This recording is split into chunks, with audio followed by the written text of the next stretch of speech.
Hello everyone and welcome back to another Satchel Pulse webinar on Wellbeing. My name is Jon Tait, I'm your host, and I'm a Deputy CEO of the Multi Academy Trust. I'm an education author, speaker, blogger, writer and podcast host. So hopefully I'll be able to bring a little bit of experience to you today, certainly in this phase of wellbeing we're going to talk about.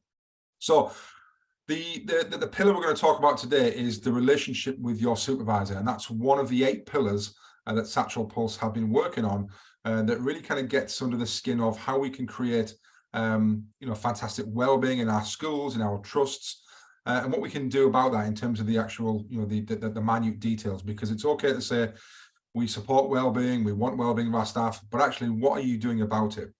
And in this webinar, I'm going to talk to you specifically about the relationships with your supervisor strand of that and the pillar of that, and some things you can do, some practical strategies, some reflection questions, and some really kind of hopefully poignant moments where you can think, actually, what are we doing in our school or our trust about this?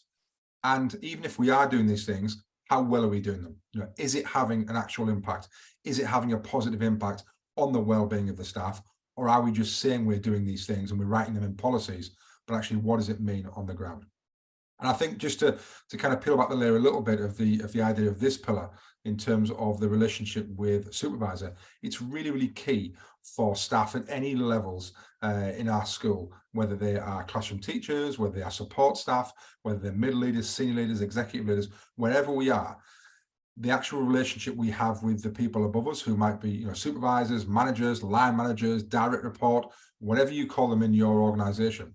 It's really important that there's a really a good, strong relationship there of trust, of support, and of challenge in equal measures. And we're going to kind of dive into that in this webinar to look at some things that we can do to hopefully improve that, and hopefully to give you some things to think about in your own schools. So let me just share my screen. I'm going to share my screen, and I am going to dive into the Satchel Pulse Wellbeing Tracker. And you can see across the middle of the screen here, there are 8 different well-being pillars, and we're doing a webinar on each one of these. So if you are just joining one of these and you haven't seen one of these before, look at the previous the webinars we've done, and you'll hopefully be able to pick up some ideas for all of these. But the one we're going to look at today is the relationship with the supervisor. So I'm just going to click on this one here towards the right hand side. I'm just going to scroll down. I'm just going to click on the all questions. And in the Wellbeing Tracker, there are lots of different questions that Satchel Pulse have created for you as senior leadership teams, executive leadership teams, middle leadership teams, whoever is really understanding and leading a team and thinking about the well-being of their staff, and lots of questions for you to think about. So if I just click on the first one here, I see myself as a valuable member of my workplace. And on the right-hand side, it gives you some questions and maybe some reflection questions to think about yourself, or actually to think about as a team about what that means in your school. And the question to think about here is there a culture of valuing staff that filters down from the district's leads into the schools and the departments? So in terms of, if you look at that as a multi-academy trust, is it filtering down through your trust into your schools, into your departments and down to classrooms? Or if it's just one school, is it filtering down through the senior leadership team? How are we actually demonstrating that we have a culture of valuing staff? And it's interesting for you you might think, oh yeah, we always do that. Of course we do that. But when you stop and say, what are the tangible things that people see? And what are classroom teachers or support staff's perception of this? What's actually happening on the ground? And how would they answer this? So it's okay as a senior leader saying, oh yeah, of course we do this. But how would the people on the ground answer this? And that's where this is a really good reflection exercise to then delve into that. If I just go back a little bit, sorry, not back, if I go down a little bit further, it's interesting, this one. I believe I can learn from my supervisor or my line manager. So the things to think about, do staff respect the role of the supervisor in developing their skills? So not just actually that they are in charge of them, but actually in developing their skills. Are supervisors actually less qualified or have less experience in the staff they supervise? That's an interesting one in terms of thinking about who your line managers are and who your middle or senior managers or leaders are, and what experience they have and how are they actually able to use that experience to develop the staff underneath them. So if I just go down a little bit further to some of the other questions for you to look at, just as a kind of an idea, I suppose. I feel I'm respected by my supervisor. Interesting one in terms of that positive culture of respect. Is it there? And just because you say it's there, is it reflected by people on the ground thinking that? So again, how do you do that? You know, about going out and speaking to staff, maybe a staff voice or maybe individual conversations. What's it like on the ground, and do we really feel this, or are we just saying this? And is it isolated to just one team or to one kind of area? Because we might ask one or two people and we find that it's great in a certain area, a certain phase, a certain subject, a certain year group, but actually is that right across the board as well? So some interesting things to think about there. And if I just select one more here, I believe I can ask for help from my supervisor when I need it. So an interesting question about actually, you know, can all of the people in your organization ask for that help? And how helpful is the help when it's been asked for? That's another interesting point in terms of, yes, they can ask for it, but what they get back, is that really developmental for them? So lots of different things there, and the wellbeing trackers is great for you to look at that as either individuals, as teams, as head teachers, executive leaders, to really start to think about reflecting on your own practice, but then actually asking other people as well. And what would the question and the answer be from people on the ground as well? Okay, I said I was going to give you a couple of strategies as well, and I'm going to give you two strategies, like I do in these wellbeing webinars, for how you can kind of put this into practice. And the first one for this pillar is team check-in meetings. Okay, and I'm just going to go through this step by step and give you a rundown of how you can put this into practice if it's something that you think would be useful. And even if you're doing these things, again, thinking about how effective are we doing them? You know, is it having impact? How well are we doing these things? So the first thing is that, you know, and I've put it in bold there, we've got to treat our staff as human beings first and then professionals second. And if we start using that mindset, then I think we'll go a long way to achieving, you know, some great things in our organizations. And this idea is actually about getting your team together and actually asking how their weekend's been, because we could have had all sorts of things happen over the weekend, and we could have people who are starting from, you know, 10 yards behind the start line, you know, on a Monday morning. And as a team, we won't be able to help a struggling member if we don't know that they're struggling. And I don't necessarily mean opening up in complete personal terms, but actually just by someone saying, oh, I've had a great weekend, or I've been really ill, I've hardly been out of bed this weekend, and you know, I've got a busy day today, or I'm really tired, or I'm full of cold. Just being able to someone else in the team to say, you know what can I do? Can I pick something up for you this morning? But until we have those conversations, we don't know that.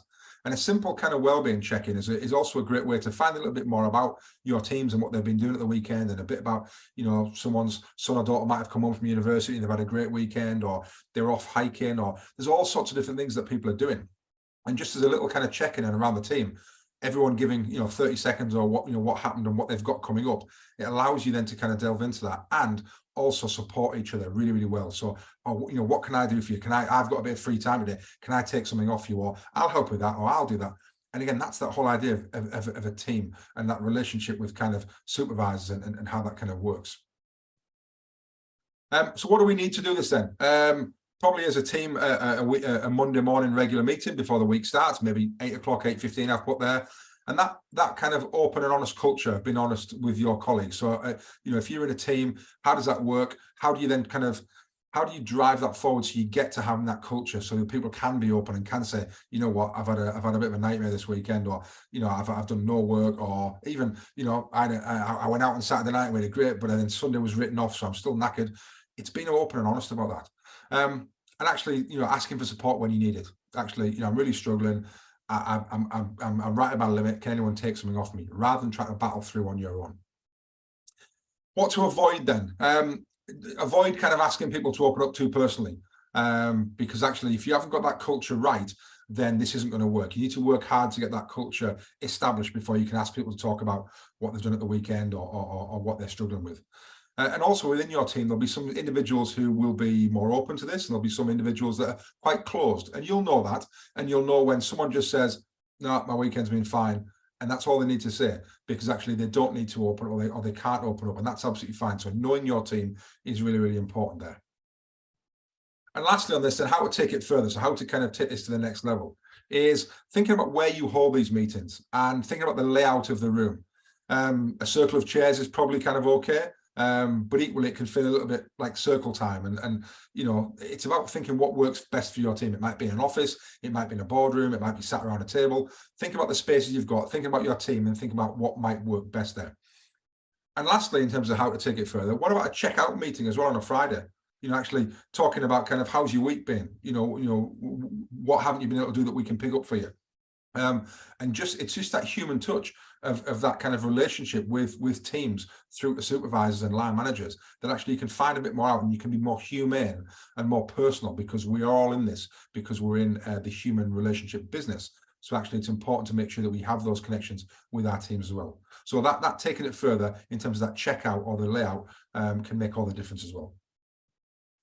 Okay, the next practical strategy then, and I know lots of schools will do this, but this is a great example of, we might be doing this, but how well are we doing this? And it's your support and challenge meetings, and they're called support and challenge for a reason, and I'll go into that in a second. So building strong relationships are really key in any kind of line management in any organization.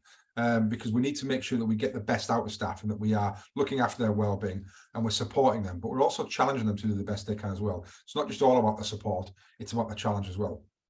And if member staff's not kind of given the opportunity to be regularly supported, then we can all become very disheartened very quickly. So it's about understanding that and making sure that we've got all those relevant kind of frameworks and structures around people, again, to support and to challenge them. And the bottom bullet point there is really important, that yes, we like support, but we're professionals as well, and we thrive from being challenged. We thrive from having kind of goals and targets to achieve, to demonstrate that we're our very, very best. So without that challenge, then we're not going to be the very best, and we're going to become too comfortable too quickly. So we need to make sure that those targets, just like we set with students, are aspirational enough but equally realistic. There's no point having them too easy, no point having them too difficult. So what do we need then to do this? My opinion on this and my advice is a regular one-to-one meeting, usually probably fortnightly. In some schools it might be weekly, but that's quite difficult depending on the amount of people you might be line managing or supervising. And you make sure those are scheduled, make sure they're really important, and make sure they take precedent over other things that come up, because it's quite easy to have a meeting with someone that's scheduled and then say, sorry, I have to cancel it, something more important's come up. And just think about what I've said there, that as soon as I said it, it sounded awful. Something more important has come up than my time with you. It's just it's not very nice at all. So you need to make sure that they're almost immovable fixtures, that person knows it's important, you know it's important, we're there on time, we always meet, and ultimately it's I'm giving you my time, my precious time in that hour, and I need you to give me your time as well, rather than those, I say it's too important, or sorry, it's something else is more important, or I have to cancel it because, well, actually, what is more important than actually your staff? Probably not much. What to avoid then? I mentioned right at the start that they're called support and challenge meetings. The problem with this sometimes, and what you need to avoid, is just going down the route of always about accountability and challenge, and not making sure there's enough support in place as well. So it's making sure there's an equal mix of both. I'm going to support you to be the best you can, but on the same hand, I'm going to really challenge you to be the best you can as well. All right. So there's that challenge and accountability, but equally, how can I support you to be the best that you can? And what can I do so that I can get the best out of you? And then I mentioned there as well about avoiding kind of cancelling those meetings as well.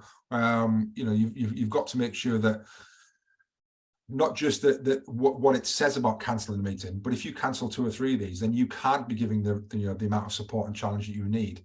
So it's not just about the message it sends that it's not important. It's also the fact that you're not able to support them in that 2 or 3 weeks. You haven't been able to sit down with them for the last 4, 5, 6 weeks and challenge them and hold them to account and support them through some of the things that they may be facing. So it's really important to remember that. And lastly, then, how do we take this further? I really like having some standing item questions that are related to their job, their role, their responsibilities, that you're going to ask every single time, that they know they're going to be asked about, and you're going to ask them. So they come prepared, they're already ready, they've already thought about that. They're not it's not just an idle chat or me throwing a question in out the kind of blue that they haven't really thought about before. If there's a certain set of questions or set of areas that they're responsible for, then I should be asking them about those areas every time that we meet.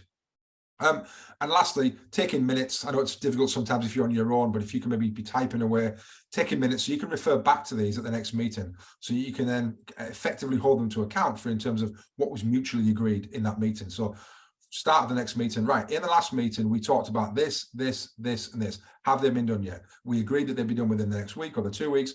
Now, it might be that's where you bring in the support and they say, no, I haven't been able to do that because, Okay, what can I do to support you to make that happen or to get that there? And there might be some barriers that you can remove along the way.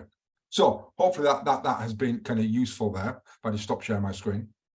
That whole idea of really supporting staff comes through really in droves there, about that relationship with that supervisor and how you can really build that so that it's really trusting, really supporting, but at the same time, there's that level of challenge, because ultimately we need staff to do the best they can. It's not just we want to work with people who we like and we have mates and we have friends and we don't want to challenge them. Ultimately, to get high performance in any organization, we've got to have challenge as well as support. So hopefully that's been useful, and hopefully you can use some of those strategies very, very quickly in your school, your trust, your organization, wherever you are. And hopefully if you've enjoyed it, we will see you back here for one of the future webinars on Wellbeing too. Okay, thank you.